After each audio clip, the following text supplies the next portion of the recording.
네, 그리스 세계는 마케도니아의 왕 알레산드로스가 동방 원정을 시작을 하면서부터 거대한 제국으로 성장을 합니다.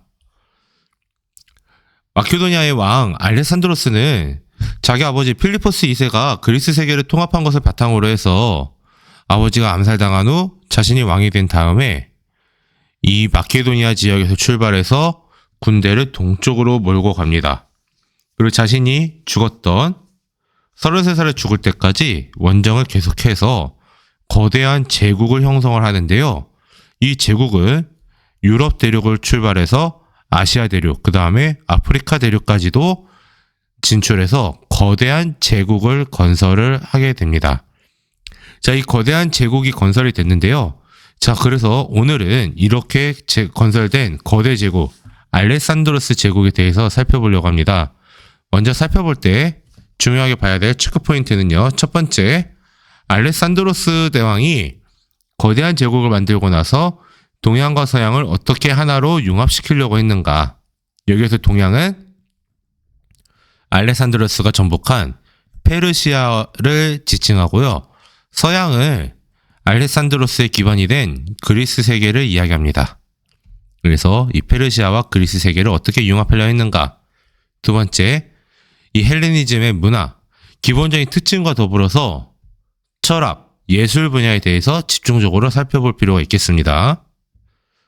자, 그러면 다시 이 지도를 살펴볼게요. 알렉산드로스는요, 20살에 왕이 됩니다. 근데 사실 이 알렉산드로스는 그리스 북부 마케도니아 지역의 왕입니다. 그러니까 그리스 세계의 지배자라고 보기는 어렵죠. 근데 그 아버지 때 필리포스 2세는요, 이 그리스가 아테네와 스파르타 사이에 치열한 전쟁을 치룬 이후에 왕이 되면서 이 세계를 그 틈을 타서 마케도니아의 군대를 밀고 그리스 세계로 내려가서 그리스 세계를 자신의 수중에 사실상 넣게 됩니다. 그렇게 돼서 그때부터 기반으로 삼아서 이제 더 성장을 하는데요. 이 마케도니아 왕 알렉산드로스는 그 성장을 어떻게 하냐면은 동쪽으로 군대를 돌리면서 성장을 하게 됐던 겁니다. 그래서 성장 방향을 가면서 보면은 먼저 그라니코스 전투를 통해서 나가고요. 그 다음에 이 중요한 전투는 바로 이슈스 전투와 가오가멜라 전투입니다. 사실상 이 페르시아 제국은 3번의 전쟁에 의해서 무너졌다라고 이야기하는 전쟁사학자도 있습니다. 근데 그 전쟁사학자들의 그러한 주장은 이 이슈스 전투와 가오가멜라 전투에서 이 페르시아 제국이 사실상 심폐소생술도 못할 정도로 완전히 무너져 내렸기 때문입니다. 그래서 알렉산드로스는 이 지도에서는 원정로를 이렇게 표시해놨는데 어쨌든 간에 직접 군대를 이끌고 가면서 아프리카 지역도 가고요. 아시아 지역, 특히 오늘날 인도 국경 지역까지 가게 되면서 거대한 제국을 형성을 했다라는 겁니다. 자, 그러면 알렉산드로스 대략적인 틀만 봤는데요. 어쨌든 이 알렉산드로스, 우리한테는 영어식 명칭 알렉산더가 더 익숙한 이 알렉산드로스는요, 과연 거대한 제국을 만들어서 어떻게 융합을 시켜 나갔는가 한번 살펴보려고 합니다. 남과 북이 갈라진 지 70년, 이 둘이 합쳐진다고 해도 하나로 뭉쳐지기가 쉽지 않을 겁니다.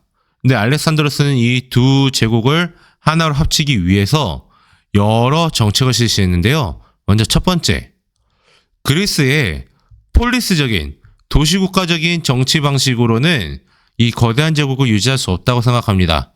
그래서 페르시아에서 운영하고 있던 전제군주정, 왕이 중심이 되어 모든 걸 이끌어 나가는 이 시스템을 받아들여서 강력한 왕권을 발휘하기 시작합니다.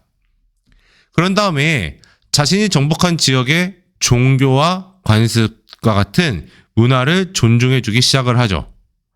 그러니까 정복한 지역에 대해서 존중이 일어나기 때문에 굳이 정복지에서도 반발을 할 필요가 없던 겁니다. 자, 그런 대신에 자신이 정복한 지역에 알렉산드리아라는 그리스식 도시를 건설한 다음에 이곳에 그리스인을 이주를 시킵니다. 그리고 그리스어도 공용어로 사용하게 하죠.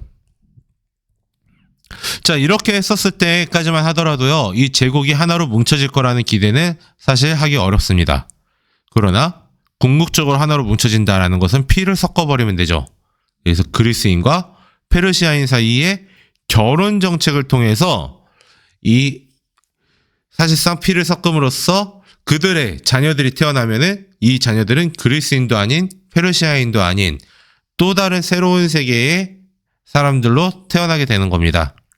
그래서 이러한 정책을 통해서 페르시아와 그리스 세계 사이에 융합을 시도했던 것이 바로 알렉산드로스의 정책이다라는 겁니다. 그래서 동서 융합 정책은 중요하게 봐야 할 겁니다. 자, 이렇게 그리스의 요소들도 받아들여요. 예를 들어 그리스의 요소를 강조했던 것은 그리스어를 공용어로 쓴다든지 알렉산드리아라는 그리스시 도시를 건설한 것이라든지 이런 것들은요 확실히 그리스의 요소입니다.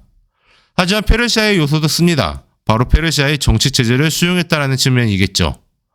하지만 이 둘을 다 융합하는 측면이 나타납니다. 바로 그리스인과 페르시아인의 결혼을 장려한다든지 본인이 직접 다리우스 3세의 딸과 결혼도 합니다.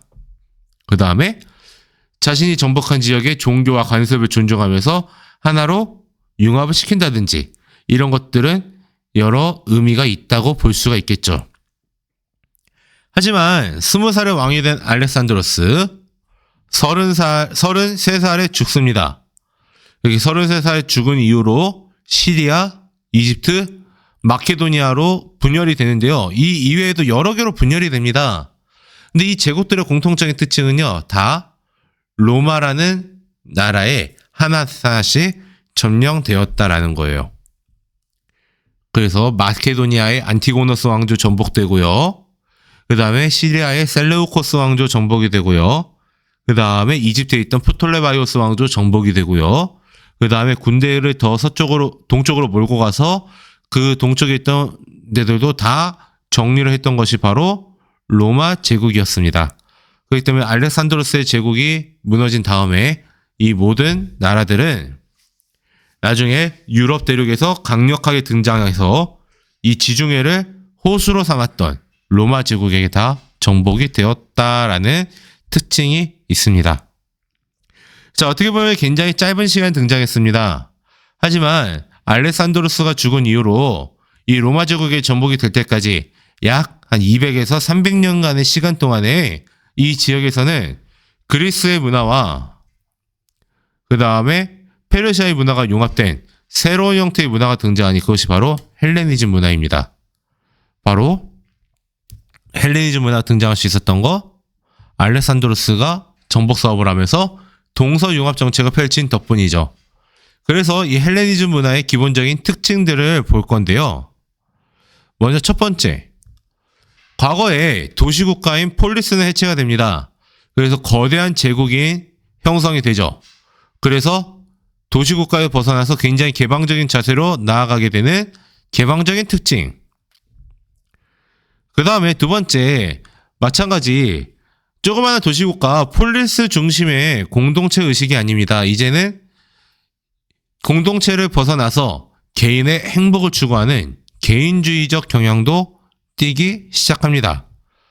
그리고 더 나아가서 폴리스에 기초한 공동체 이런 개념에서 벗어나서 그리고 그리스의 언어, 종교, 인종 이런 거의 우월의식을 벗어나서 모든 인류를 하나로 보고서 제국 아래 우리 모두가 같은 시민이다 라고 이야기하는 세계 시민주의 이런 것들의 기본적인 특징으로 해서 발달한 것이 바로 헬레니즘의 문화다라는 겁니다. 그럼 헬레니즘의 문화 어떤 것들이 있는지 하나하나 좀 살펴보면요. 가장 중요한 것 중에 하나인 철학 부분 한번 볼게요. 그리스의 철학은 소피스트와 소크라테스를 비교해보는 것이 약간 중요했다라고 한다면요. 그런 다음에 아리스토텔레스가 서양 철학의 기반이 되는 여러 가지들 학문의 기반을 형성했다라는 게 중요하다면 헬레니즘 철학은 스토아파와 에피쿠로스파가 중요합니다. 스토아파는요. 이성적인 판단이 중요해요. 이성적인 판단을 통해서 우리가 행복을 위해서 과연 지금 이 행동을 하는 것이 옳은가 그른가에 대한 판단을 하고 우리가 궁극적인 행복을 위해서 지금 하는 것이 불필요하다라고 한다면은 금욕을 통해서 욕망을 억제하는 것을 통해서 궁극적인 행복을 추구하자는 게 스토아파입니다. 반면에 에피쿠로스파는 당장 현실의 마음의 안정, 만족 이런 것들을 해야지 행복을 누릴 수 있다는 겁니다. 예를 들어 공부하는 지금 옆에서 공연을 하네. BTS가 공연한다. 나 그거 보러 갈래. 라고 하면서 뛰쳐나간다. 당장의 행복을 위한 거죠.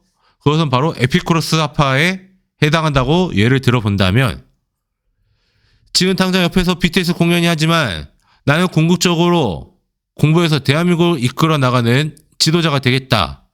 라고 한다면은 지금 당장 내가 마음앓이하는 BTS를 못 보더라도 내가 이것을 내가 이성적으로 판단하고 욕망을 누름으로써 궁극적으로 대한민국의 리더가 된다는 행복을 추구하겠다라고 한다면 스토아파입니다. 그래서 에피쿠로스파와 스토아파에 대해서 구별해 볼 필요가 있겠습니다. 두 번째, 이 시대에는 자연과학도 발달합니다. 유레카를 외쳤던 아르키메데스, 부력의 원리를 발견하고요. 에오클레이데스, 유클리드라고도 하죠. 이 사람은 기하학의 체계를 확립을 합니다. 그 다음에 지구자우선도 측정하고 태양 중심설도 제기가 되고요. 인체부도 하고 이랬었던 게 바로 헬레니즘 시대라는 건데요. 헬레니즘 문화에서 철학 못지않게 중요한 것은 바로 예술 파트입니다. 이 예술, 바로 현실적인 아름다움을 매우 중요시 여겼다라는 건데요. 그런 과정에서 육체의 아름다움을 표현했던 밀로의 비너스라든지 아니면은 오른쪽에 남아있는 라오콘 군상이 있습니다. 자, 이 밀로의 비너스상, 네, 팔이 잘려 있어요. 자, 여기에 대해서는 여러 가지 설이 있습니다. 복원 작업을 통해서 CG도 돌려보고 이렇게 했나 봅니다. 근데 만약에 팔이 달려 있었으면은 이 아름다움의 미가 깨졌을 것이다 라고 보는 쪽도 있어요. 그런 쪽은 의도적으로 팔을 만들지 않았다라는 거고요. 자, 이게 밀로라는 비너스상 같은 경우는 이게 팔이 떨어져 나갔을 것이다 라고도 봐요. 그렇기 때문에 두 가지 썰이 있는데 어쨌든 간에 이 여성 육체의 아름다움을 표현한 작품이 바로 이 밀로의 비너스상이라고 한다면은요. 오른쪽에 있는 라오콘상 혹은 라오콘 군상, 이거는요. 이 라오콘이라는 사람이 뱀에게 막 감겨있죠. 이거를 막 우락부락한 시스펙이 나오고 있고 근육질이 막 발달해 있습니다. 남성 신체 근육이 발달하면 이렇게 발달할 수 있다는 것들, 굉장히 육체 아름다움을 사실적으로 표현하고 있다라는 겁니다. 자, 이렇게 현실적인 아름다움, 육체의 아름다움을 표현하고 있던 이 헬레니즘 문화, 이거는 인도로 전파가 되면서 이제 인도의 간다라 양식의 성립에 영향을 줍니다. 이게 뭐냐면은요, 머리 곱슬이에요. 유럽 사람들 옷이 이렇게 주름졌죠. 이게 그리스에서 만들어진 신상이에요. 근데 오른쪽에는요, 부처님이에요. 인도 간다라 지방에서 만들어진 거. 부처님도 머리가 꼬슬꼬슬하시네. 그 다음에 부처님 옷에 이렇게 주름이 졌네요. 이런 것들을 통해서 간다라 양식이란 게 새로 만들어졌다라는 걸 파악을 할 수가 있습니다. 또한 이 헬레니즘 문화는요, 반대로 유럽 지역으로 전파되면서 유럽 문화가 발달할 수 있는 기반을 마련을 해줬다라는 점에도 특징이 있습니다. 이상으로 알렉산드로스 대왕과 그 사람에 의해서 만들어졌던 헬레니즘 시대에 대해서 살펴봤는데요. 다음 차시에서는 바로 유럽 고대 문화의 완성이라 그래야 될까요? 찬란한 유럽의 고대 문화를 가져왔던 로마 제국에 대해서 한번 살펴보도록 하겠습니다.